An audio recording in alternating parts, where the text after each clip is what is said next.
is Jussi Luukkonen, and he was a guest of Talking with the Experts quite early on in the year, I think, and I really enjoyed what he had to say. And today he's going to be talking about hope through trust and trust through belonging. And Jussi is a little bit of a rare bird. He has excelled in creative industries, the education sector, and businesses as a leader, a trailblazer, and a strategist. Originally, Jussi trained as a theatre director in the Finnish broadcasting company's radio theatre in the early 80s, and those early years as a professional theatre director gave him an ingenious edge to that very few processes. And during his 30 plus years, Jussi has helped individual leaders and companies to grow and to glow brightly. His workshops and coaching sections unfold the drama and comedy of business and life to bring creative solutions and concepts for a positive difference. When Jussi gives a keynote or other address, he has a strong, quite understandable accent, but an even stronger message of wit and fun. So be prepared to be challenged and disrupted. If you want to have an enjoyable, deep and transformative experience, Jussi delivers. His motto is, I help to bring the best out in people. And Jussi is an extraordinary person, and he's just an amazing individual. Hello, Rose. Thank you very much for inviting me to be part of this conference. It's exciting, and I'm really humbled to be part of such a wonderful lineup. So it's a bit scary to start the conference as a first speaker, but somebody has to jump in the deep end. So thank you very much for inviting me, Rose. Oh, thank you so much for agreeing to come on. I'm really excited to hear about what you have to speak about, because it's a different message than what you shared on the podcast. So people grow, we all change, and our messages change over time. So yeah, I'm really excited. So thank you so much, Rose, and I'm really honored and humbled to be part of this conference and start to kick off the whole thing with my little presentation about hope through trust, trust through belonging. That's something that I've been thinking a lot recently, because the world has become quite a dangerous place. We have wars going on, we have climate change, we have inflation rate is going through the roof, we have all kinds of aspects of terrible things happening in the world. And I think that one basic thing that will help us to go through these difficult times is base our life on trust. And today I'm going to run you through some ideas that I learned from Dr. Paul J. Zak, who is a neuroscientist, or actually he calls himself neuroeconomist. And his research has been an eye-opener for me. And let's kick into the presentation I prepared for you.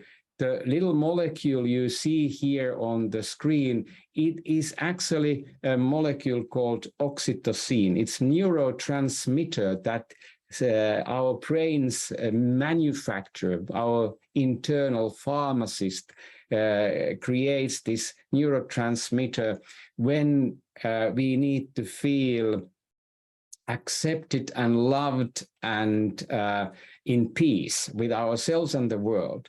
So oxytocin first was discovered to be a hormone that helped breastfeeding. But then the neuroscience found out that every time when we are in trustworthy situation, it increases the oxytocin levels. And Paul J. Zak has been doing groundbreaking research on trust. So let's go and see what happens. I talk often about purposeful belonging, and as a backdrop, I have this kind of quadrant model where you can see that there is purposeful and aimless alienation and belonging as axis that we can look at. And our business and life sits in one of those quadrants. If we look closer, for example, here, where we are alienated and we are aimless, we don't know what to do, how to do, and we are not belonging to anything. We feel that we are isolated and alone. It's a waste of our time, our life, and everybody else's time and life. And it feels terrible. We need to get people away from this waste quadrant. But similarly, here, if we are just aimless, we don't have any direction, we don't have any purpose in life. Even though we belong a group or community, we become frustrated because we don't know what to do, and then everybody else in the community seems to know, or team seems to know what they are doing, but we are just frustrated because we don't often have a clue. So again, this is not a very nice place to be. And then there is this quadrant where we are far away from others, but we have strong purpose. We want to really come and conquer the world. But because we are alienated, we feel powerless. We can't really alone change the world. We can't really, do alone all those beautiful things we would like to do. So the only contributing way of living is to achieve our goals and have strong purpose and belong. And if we create teams, companies, societies, nations where there's strong belonging and purpose, then we will thrive. But it is easier said than done. And this quadrant model has then led me to look at what happens if we build everything based on trust. And Paul J. Zach's research has revealed that, for example, at high trust companies, people feel 74% less stress. Think about your team, your company, if you can have 74% less stress, but 50% more productivity, higher productivity. It would be, I think, something that we all would like to see. Or if we could have a situation where we feel that we have 106% more energy at work, or less sick days, or 76% more engagement, and 40% less burnout. These are numbers coming from a really robust science research. So this research has been repeated, and these findings are bulletproof. And I was fascinated when I first time read Dr. Zach's book, Trust Factor, because in that book, he went through his field research from Papua New Guinea, from the jungle, from researching trust within the native indigenous people to Wall Street. He's been working on all these environments. And one question he wanted to ask is, how can we consciously and through good leadership build a culture of trust that seems to be the secret sauce for all these good numbers that we see now on the screen? So I run you through this 9-step process that Dr. Zach has revealed through his research, because it is very simple, straightforward process that anybody can apply in their daily business. It is not easy, but it's doable, and the outcomes, the results will really speak for themselves. So let's see how it happens. If we look at this kind of diagram, there's a trust in the vertical axis, and then there's immediate and long-term time impact on the horizontal axis. and then performance. So trust starts from recognizing excellence. If we as leaders recognize excellence in our people, they will in return start to build trust towards us. So we need to be open to our people and their excellence and their skills, and not just set expectations, but we should be open to see what kind of potential those people have, what is the excellence behind every person.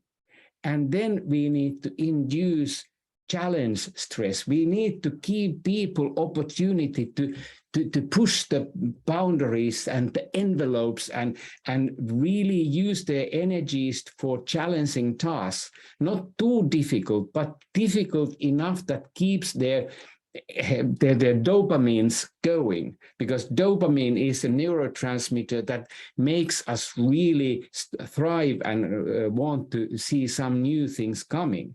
So if a leadership in the company or team is giving people these gritty, challenging tasks and jobs, it will increase the trust. But it also needs that needs to be reminded that we need to give people autonomy. We need to give people a way to work in the way that is natural for them, and decide how to work and not micromanage them to the hilt. And we need to enable job crafting, and especially now when there is this silent resignation or whatever we call it, when people are thinking that, should I just leave this company and find something else? Should I just, make big calls in my life? We need to be able to embrace this new reality and help people inside our teams to craft their jobs, to meet the needs of their individual needs, and also then help to fulfill the company's needs. So job crafting is one of the very important things when we build the culture of trust. And then sharing information is critical. Communication skills of leadership at the moment are just so important, and more important than ever, because without good communication skills, leadership can screw up big time. And if leaders held back and keep, their cards to their chest and don't really communicate and share information as much as they can, they will lose the trust. Because only if you are open and honest and share what you have got, people will in return trust you. So build intentionally relationship. Be curious about people. Be curious what drives them, what makes them tick. And then facilitate whole person growth. Now, not only your people, but your own growth. Not only work skills, but all layers of skills, like Maslow's hierarchy of needs ends in self-actualization. So help your people to be fulfilled human beings, and then show your vulnerability. Because if leaders pretend to be these kind of godlike figures who know it all and never make a mistake or never fail, nobody will trust them. So show your vulnerability. Be a human. Let people to touch you in many levels. And in return, you build trust and get all those goodies, like 74% more this and that happening, 50% better productivity. So in summary, I can tell you, like Barack Obama said, the best way to not feel hopeless is to get up and do something. The layers that I described in Dr. Zach's process, those are things that need to be implemented. They require action. Don't wait for good things to happen to you. If you go out and make some good things happen, you will fill the world with hope. You will fill yourself with hope. And that's building trust, belonging, because only if you have hope for the better future and you belong to your community, your team, your company, then you can start building something to get better, because alone we will fail. So be close, be there, take care and share.